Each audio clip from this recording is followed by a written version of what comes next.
Hi everyone, we're going to identify points of discontinuities, horizontal and vertical asymptotes, and state the domain and range. This is part 4, and these are the last two I'm going to do.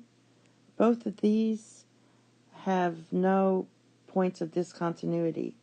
So both of these, there's no holes. So all we're going to be doing on this set is horizontal and vertical asymptotes and domain and range. So we get started. See if we can factor this. This would be x plus 2. You pull out a 2, you get x plus 3. So basically, there's no points. There's no removable discontinuity. So I'm going to put n/a on that. The horizontal asymptote, these are both degree 1. So you just divide here, and you get horizontal asymptote is y equals 1/2. Your vertical asymptote is when you set the denominator equals 0, and we don't want the denominator to be 0, so that would be x cannot be what? -3. So in this case, it generates a vertical asymptote at x equals -3. So when we talk about the domain and range, domain is your x. X cannot be -3. So writing in an interval notation, you just do this, or -3 to infinity. It can't equal 3, so you use the parentheses.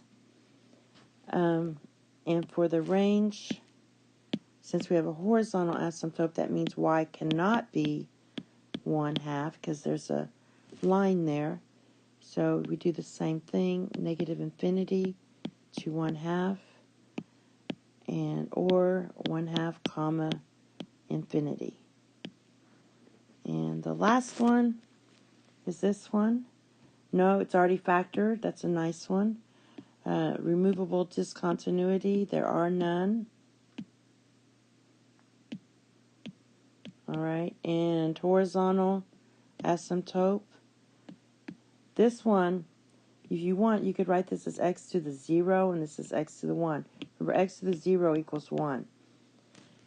Since the degree in the numerator is smaller than the degree in the denominator, that means y equals 0. That's your horizontal asymptote.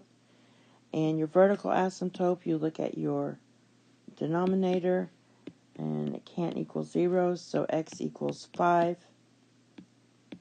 And for your domain, which goes with your x, we know x cannot be 5 because we have a vertical asymptote. So for your domain,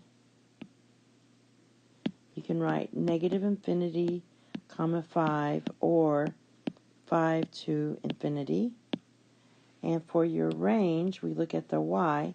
We know that y cannot be 0 because we have a horizontal asymptote. So we're going to write our range